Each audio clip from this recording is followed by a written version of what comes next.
Welcome to the Build a Purposeful, Profitable Business Doing What You Absolutely Love podcast, hosted weekly by me, Ange, your work from anywhere coach, professional copywriter, published author, and business owner of 20 years. In every episode, I will deliver useful insights to help you find your voice, position your value, demystify the marketing tech, and run your business on your terms. So come on in.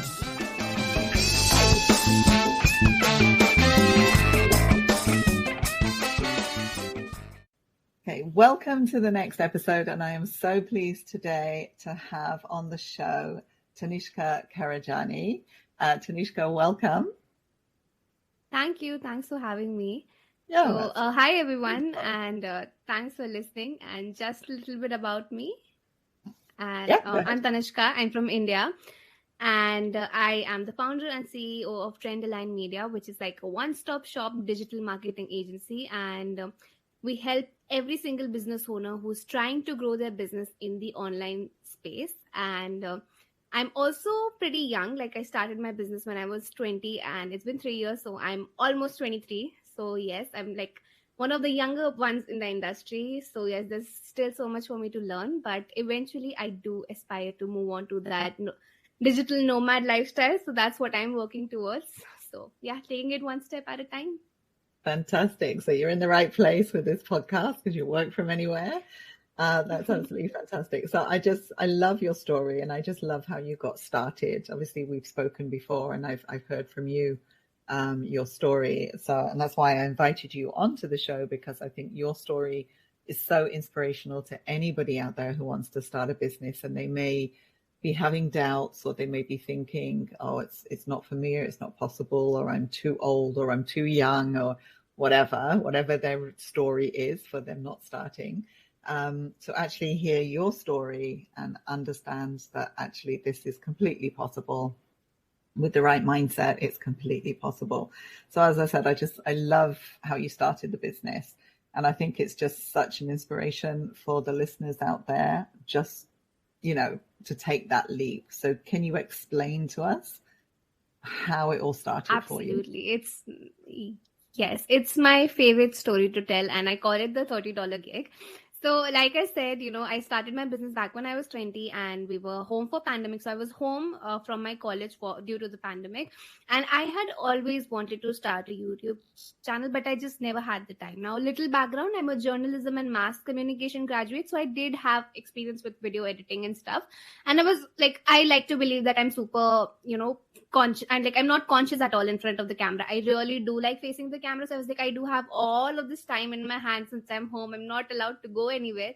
So I started my YouTube channel, and I just joined this random community on Facebook, which was made by another YouTuber. And so now this community was for YouTubers who are trying to grow their channels. So I was just in there, and I was just scrolling through the group because I was really interested to learn growth tips and stuff, how to grow on YouTube, because that's what we're all excited about when we start a new channel. So I came across this post where a woman, she was looking for someone to make her YouTube intro. So basically like that quick 5-10 second clip that plays at the beginning of a YouTube video. So she wanted some help with that. And I had recently done all of that for my own channel because, like I said, I had just started my own channel and I was experimenting with a lot of editing styles and having my fun. So I just commented below that post that, hey, I can help you with that. And so she sent me a message, and she asked me that, hey, I need help with this. And the same evening, so that was afternoon my time, and within a fraction of hours, like 2-3 hours, we connected over a Zoom call. And so she told me that what she needs. I was like, yes, definitely I can help you with that. And she needed 6 of these videos made, right? And she asked me, how much do you charge for this? And me being I had never done this before. So it being my first time, I, hesitantly, I was like, I'm going to charge you $5 for one of these. In hindsight, really bad pricing strategy. Please do not do this. No matter how new you are, please don't undervalue your services like that. But like I said, I was a student. I was just so excited for the opportunity. And keep in mind that I'm based in India, and this lady lives in the United States, and she's a wonderful woman. We still work together after all these years. Of course, the equation of everything and how we work together have changed, but we still work together. So shout out to her for being my first client. But yeah, I hesitated, but she was like, okay, great, go ahead and get started. So she transferred me the first $30, and I still remember the struggle in getting an international payment in, because I did not have a PayPal account set up or anything. So I actually got my first transfer in my brother's bank account, because I did not have the setup to receive an international transfer. But yeah, anyway, we got started, and then she went on to ask me that, do you also help with other departments? She was also looking, one, she loved my prices, because of course the prices were ridiculous, I admit.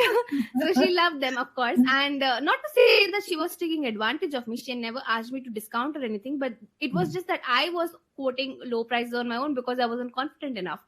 So she asked me that, do I also assist with social media and YouTube and stuff? And I was like, yes, I do, because I also had, one, journalism experience and writing experience, and two, I had done blogging in the past. So I did have a lot of social media experience as well. So I was like, yes, I can help you. So it all kind of snowballed from there. And, she referred me on to her friends, and then they referred me on to their friends. And I was like, okay, so this is becoming like a full-fledged thing now. And I set up like this free website, I remember. And then later that year, I also set up like a full professional website and everything, which is under revamp right now.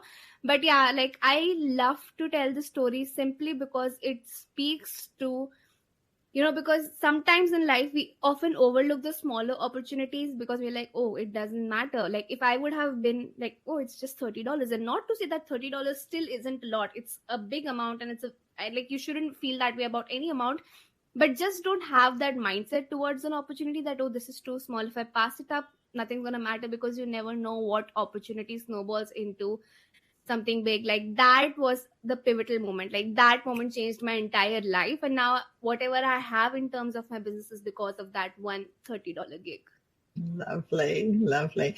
And I like the fact you mentioned as well, I mean, this is one of the things about being a business owner, is having the tenacity, and when you face challenges, you find a way to overcome. So you didn't have a way to collect the money, but you found a way to make it work, right? So I just love that about you as well. And that's something that every business owner needs. We need to be able to overcome the challenges. Okay, so and then I saw your website, and I love your website, by the way. So you might be revamping it, but I love it the way it is. And one thing that came across to me on your website, I really shouted out loud, was just your approach to doing business, and that you have this gift of coming across as really authentic and just unapologetically you, right?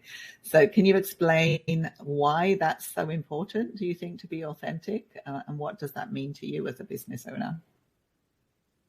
Of course. So a little context for the listeners who haven't been on my website yet. So the first page that you see on my website, and if you scroll down, you'll see a selfie of me. And that selfie has been taken right after I woke up in the morning. I opened my hair and I clicked that picture. It has no makeup, no filter, nothing going on. You can also see like my blanket in the background of it. So, and it says right next to it that I feel like there's so much noise in the industry. There's just so many people, especially now that internet is only becoming more significant to every business. There are people who look like exact cookie cutter copies of each other, the same copy, the same pictures and everything. And not to say that you wouldn't want to look professional. Like I said, I'm revamping my website. Of course, when I started that, my whole approach to doing business was that, hey, I'm a student who's doing this as a side hustle. Now I've graduated. Now this is a full-time business. Like, now this is adulting for me, right? So even I'm in the process of making those changes happen, but in the process, I don't want to lose touch with who I am and what the purpose behind my mission is. So I particularly think that being authentic is important, simply because you can keep up a charade for a day, for 2 days, for 3 days. You can make your copy, fancy all you want. But if that doesn't align with the way that you end up showing up in your business, your clients are going to call BS on that. And you don't want that. I'd much rather not sign a client than to sign a client, not align with them, and then have them walk away from my business feeling cheated because I was promised something and something else was delivered. That's not just good for any business. And the thing is, no matter what your approach to business is, there are going to be clients. I know people who do like extremely corporate talks. This business for them. I know people who cuss on their websites, they have cuss words on their website. There's people for them, because just like you, there are people who will align with your personality. So there is a client for you. Don't change the way you do your business, or don't portray your values as something that they're not, simply to get a client, because the client will find out eventually. Yeah, exactly. That's such good advice. It really is. So I really encourage listeners just to follow that, because it's tiring. Otherwise, it just sucks your energy. If you're trying to be something that you're not, as you say, you can't do that forever, and it's just not going to work. And then you also touched on a little bit earlier about your pricing, right? And the fact that when you very first started, you did it very cheaply. And I think a lot of people have been through that as well. And really then as we talked later, and you told me about your story, and it's just the way that you value your worth, I think is really admirable as well. And that's something that I wish somebody had told me when I first started, because I did the same thing. I quoted really cheap. And I was also very awkward when I very first started, because I came from the UK, went to Singapore. And so it's more of an Asian mentality, obviously, in Singapore. And I wasn't prepared for the bartering aspect of it, being asked to lower prices. And that's just a natural thing here. And I wasn't really aware. So I gave at first what I would consider to be a fair price. And then I ended up with no wiggle room, and I had to accept lower prices. So you learn after a while, okay, you have to know who you're dealing with. Asians love their bargaining. Us Asians, we love our bargaining. We love a good deal. So I understand where you're coming from. But the thing is as well, is when you do position yourself right and you get your message across before they contact you, you can actually avoid that, because you value, if you communicate that you value your services, they will understand that, okay, we can't go there with this lady, right? So I think that's really important as well.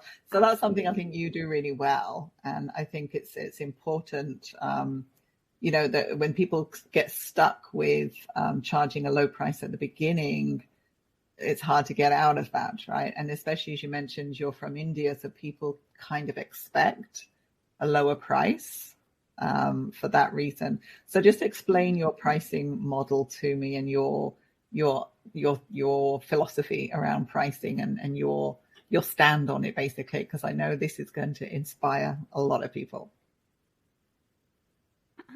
So I'm going to answer this in two parts. The first one being, positioning yourself as someone where people come to you and they talk to you with a certain sense of respect for your prices. And I think you can do this really well through your marketing material and handle objections ahead of getting on the call. Let's just say, for example, you're a coach, right? And your packages start at, let's just say the coaching package starts at $6,000 for 3 months, right? That's a high level 4-figure investment. The form that you make them fill before the call, ask them that, hey, this is a high ticket 4-figure investment. Are you prepared to make that investment? I don't mind offering you payment plans. I don't mind, talking about it before you. And it's no commitment. Just because you say, yes, you're prepared doesn't mean you have to make it. We'll still get on the call. But that sort of sets an expectation. And someone who can't afford that, see, there's nothing wrong with not being able to afford someone's prices, but demeaning their prices is a whole other thing. Which brings me to the second part of this, is that being from India, I have had my fair share of people come up to me and during calls. And before I get started, I just want to say that I'm not generalizing this. This is not true for everyone. And honestly, my clients have been such a blessing. They are so respectful of what I do, and they see my worth and they pay for it.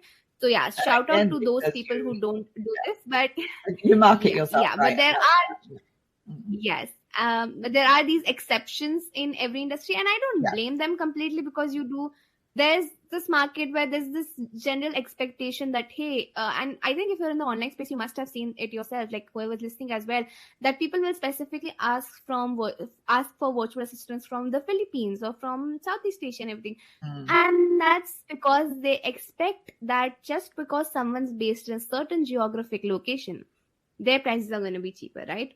Yeah. So now this fast forward to, I started my business in 2020, 2021. I'm pretty established, doing good, working with a lot of clients. I've built a great portfolio, and I get on a call So this I believe was really petty. So I get on a call, and this lady, she loves my services and everything. She asks me to send her a proposal. I sent her a custom proposal. She went back and forth with me for days. She asked me that how many hours. So what I do is, mainly in my business, I do flat fee packages. I don't really do hourly work. So she asked me what the packages was, and she asked me that approximately how many hours do you think it'll take you to do this and this, so and so. And I was answering, I was like, fine, it's okay. If someone's investing in your services, it's only fair that you handle all their objections. So I was just telling her. What she did was, she was actually searching the web for hourly wages in India. And she came back to me and she told me that, hey, you're charging a lot more than what the minimum hourly wages are in India. And I'm like, excuse me, are you seriously telling me? So she was like, she wasn't even transparent about the process. She did this so slyly, and she was like, it's unfair. I really wanted to work with you and not with an agency. But yeah, so I was like a solopreneur back then. So yeah, she was like, I didn't want to work with an agency. I really like your services, but I think that your prices are unfair. I'm like, I respect that you feel that way, but I am sorry, I am not shifting my prices. Like I said, before, it is okay if you are unable to afford someone's services. Nothing wrong with that. You need to make the best. You need to make the most out of your money. If you find that you're finding more affordable services somewhere else, please go and get them. Everyone should make the most out of their money. But don't go back to someone telling them that their pricing is unfair for any reason, let alone telling them that you shouldn't be charging so much because you're based in India or because you're based in Philippines. That's BS. Like that's no way to do business. And that I started at a point where I used to, when these people used to come to me, like 2-3 encounters I've had like this. And when I started with the mindset that maybe should I be reducing my charges and prices? Now it has evolved to a mindset that if someone comes to me and tells me that I shouldn't be charging so much simply because of my location, it's like a red flag for me. Like, I'm sorry, I might refer you out to someone. You please look somewhere else. I don't think this is going to work. We don't align. Goes back to saying, don't work with clients that don't align with your mission, because it's not going to work out. They have to align and they have to respect your services. And that brings me to another point where, like, she was comparing hourly rates and asking you for your hourly rate. And the thing is, when you're running a business and you're doing a service, people are paying much more than just for your time. And it doesn't matter how long it takes you to do, is what you deliver and the value you deliver at the end. And then I get people saying sometimes, well, you can write this really quickly, so I'll pay you by the hour. And it's like, no, it doesn't work like that. You're paying me for my expertise, that I'm able to write this quickly now because I have so much experience. You're not paying for an hour of someone's time when you're running a business. That's not the way it works. Absolutely. I read this quote online that you're not paying me for the 1 hour that I put into doing your work. You're paying me for the years of experience that have led me to be able to do this work in 1 hour, because not everyone can do it in that 1 hour. So you're paying me for my years of experience. So I love what you said. So bang on. Yes.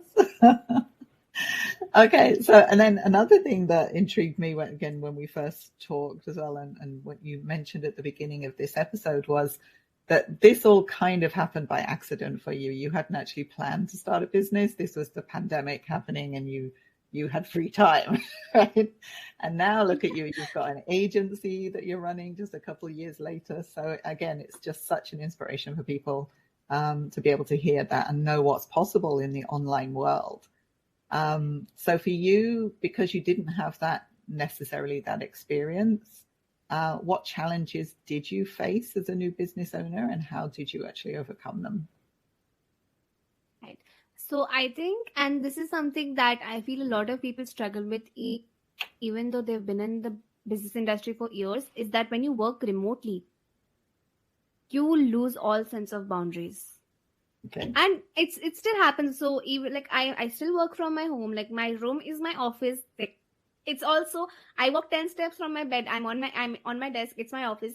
So I feel like when you start working remotely, it's so hard to set boundaries for yourself. And because, my email notifications are on or were always on. And, the moment I receive an email, I instantly panic like, oh, I need to respond. I need to respond. And which is great. You should have that attitude towards customer service, is that, if a client is reaching out to me, I should be prompt in responding to them. That's a part of what you do, as long as it is within your working hours. I'd be up at 3 in the morning responding to emails. That is low-key psychotic. Like, no one should be doing that. Please don't do that.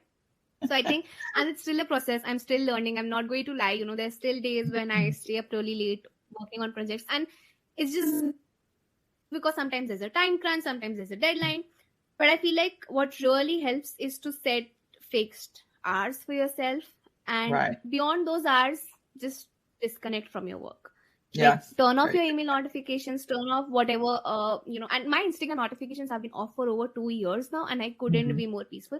Because as someone who manages social media, right, in my phone, I have multiple accounts logged in. I don't have just my account. I have my business account, I have my personal account, then I have my client accounts.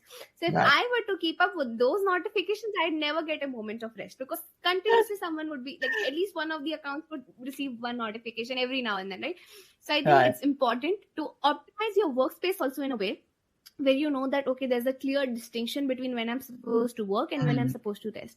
So for the longest time, I did not get an office chair because I love working from my bed, quite frankly. It's just so comfortable. But I was like, no, this is not working for me, because even when I'm, on Netflix watching something, the moment I get a email, I'm like, oh, I should just check, because I was working and doing everything all together. Don't mix it up like that. So yes, optimize the workspace in a way, invest in the equipment that you need in order to, even if you're working from home, even if you're working from your room. Like I said, I work from my room, but there's a different corner in the room for working, and then there's a different corner in the room for leisure time. So that's a good idea. So even if you have a small space to live in and you can't have a dedicated space for your work, at least have that physical separation between the two within the room. Absolutely. Yeah. And I also think that co-working spaces are a great option. Like I have been looking into getting a co-working space subscription. They're affordable. They're not as expensive. You don't have to go out on a limb and rent your own office, and you don't have to sign that commitment of, having like an yearly lease signed and everything. You don't have to do that. So for, especially for those who are just starting out their businesses, even if you don't want to go to a co-working space yet, find a cafe nearby. Do something. And when you don't need that deep work zone where you need complete silence, go to places, socialize with people a little, because I think entrepreneurship can get really lonely, especially in the first few years. So it's important that you keep getting a constant human interaction, because for me, see, in India, the culture is a little different. We live with our families until we're married and everything. And even after we're married, like, joint families are a big thing in India, and I'm really proud of where I come from. So for me, it's okay because I consistently have my family to talk to. But I know so many people based in the West who move out when they're younger, because that's what the culture dictates there, who move out when they're younger and they live alone. So I feel like in times like that, it's still important that you go out and you maintain your dose of human interaction, because I'm telling you, for those starting their business and for those trying to scale it, if there's one thing that I've learned, is that there's nothing that's going to help you like connections, meaningful, authentic connections. So go out and network, because that's going to come back to you in tenfolds. Yeah. And I think also just at least get out of the house once a day anyway. Just go for a walk. It'll clear your head, put you in a different space. For sure. And I've got a piece of advice that, as you were talking about that just popped into mind. Two things. One is, yes, sometimes we're tempted to answer emails out of working hours because something comes in and it's, oh, let me deal with this before I forget. And I'm terrible for forgetting things, right? So sometimes I will answer an email late at night, but I'll schedule it in Gmail to go out the next morning. So that's one tip that you can use. Is, write it so it's done. You've got it done, but the customer feels like it's in your working hours that you sent it out. That's one thing. And another thing that made me realize just the importance of not having your notifications on all the time, or not constantly checking email all the time, because it's such a time sucker, right? Your day's gone before you know it. And one of the things that made me realize that was obviously I come from the UK, but I live in Singapore. So when I was running my business in Singapore, I was kind of checking emails all the time and not really managing my time very well. Then I went over to the UK on holiday, and what I did there was, because there's a time difference of 8 hours. So by the time I got up in the morning, it was almost the end of the day in Singapore. So I would have to very quickly check my emails and then delegate the work out to my team. And then there was nothing else I could do, because that's the end of the working day in Singapore, right? And then, so it would take me about an hour to go through all the emails, delegate, give everyone the briefs of what they need to do, answer a few emails to clients. And then I closed the laptop down and I was done for the day. And then I suddenly thought, well, why can't I do that when I'm in Singapore? The only difference here is geography, right? I'm running the same business. It's exactly the same principle. So this idea that you have to constantly be checking email, no, just do it once a day. Just do it once a day. And then everyone has to wait. And then you just let your clients know, I check my emails once a day. So they know when you're going to get back to them. That's one thing. And yeah, I believe right off the bat, when you set those expectations and be transparent with your clients, I love it. Like, just do it in your contract itself. The initial contract that you're getting signed with your clients, put in that, hey, I'm available from Monday to Friday from so and so time periods, and this is when I'll be responding, so that there's no. And I love the fact that you mentioned, about scheduling an email, because sometimes when we do that, we write an email, we respond immediately at late hours. I think the client also starts thinking that, hey, it's okay to penetrate their boundaries. So yeah, you're doing that for yourself. It's on you how your client treats you. So yeah. I love that, and I'm definitely using that trick to schedule emails for a later time, so that it's clear when I am available. Love it. Yeah, I think it's really, technology can really help, right? It can really help. All right. And then just one last question before I let you go, because you've given such wonderful insights today on running a business as a startup, basically. So what other advice anything that springs to mind that you could give listeners if they're on the fence about starting a business? What would you say in terms of getting them over that hump? I'll paraphrase and quote Tony Stark from Iron Man over here, that learn to fly before you learn to walk. And I'm pretty sure that I'm butchering it, and that's such a shame. I'm a big fan. But yeah, just basically sometimes you can't get into analysis paralysis. You just can't overanalyze everything and just be like stuck in one place, because you're like, oh, I don't have my website yet. Oh, my branding is not sorted. Oh, I don't have a logo. Oh, I don't have a portfolio. No, sometimes all you need is the will to do something.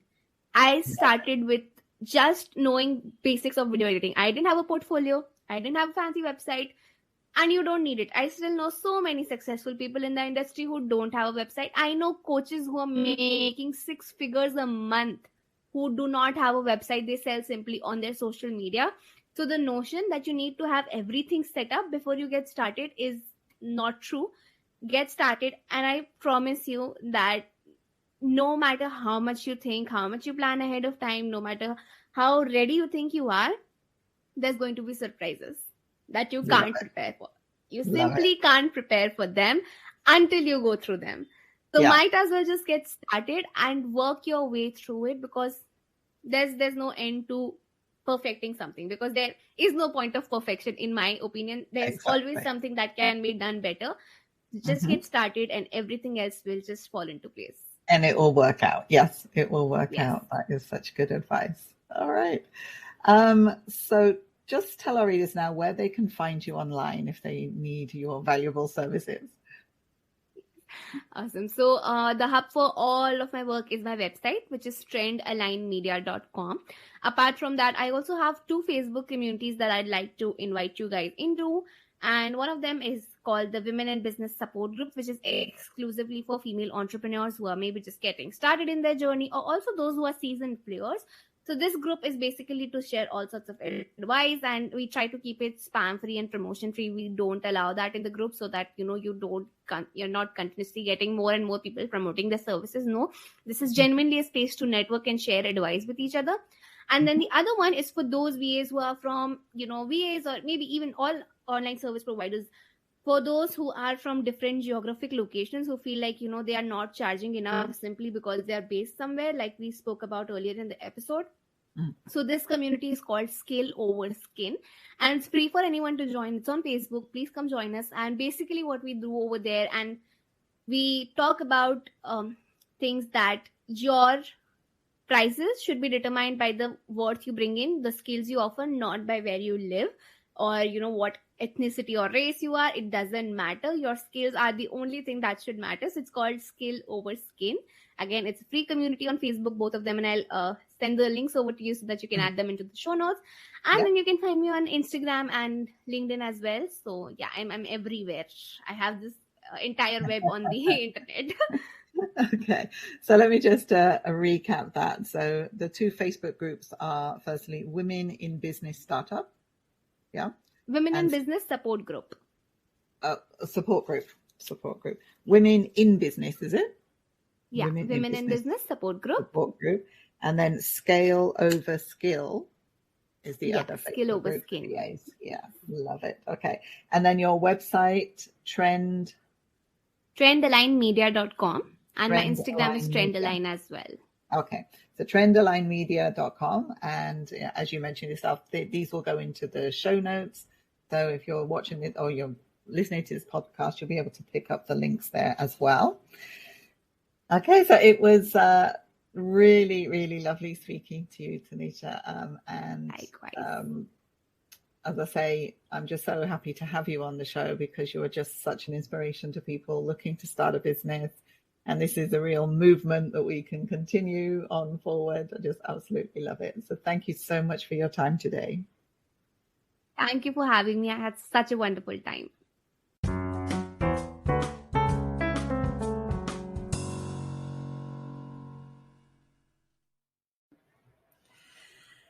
Okay, that's it for this episode. And if you've enjoyed it, then just press like and share it with others and subscribe so that you don't miss an episode in future. I would love to have you back. You can also check out my offers on angedove.com. That's ANGEDOVE.com. And if you'd like to inquire about coaching with me just to get that business built and fast track your success in doing that, then you can get on a call with me, and that's at angedove.com/apply, APPLY. I'd really love to speak to you on the call.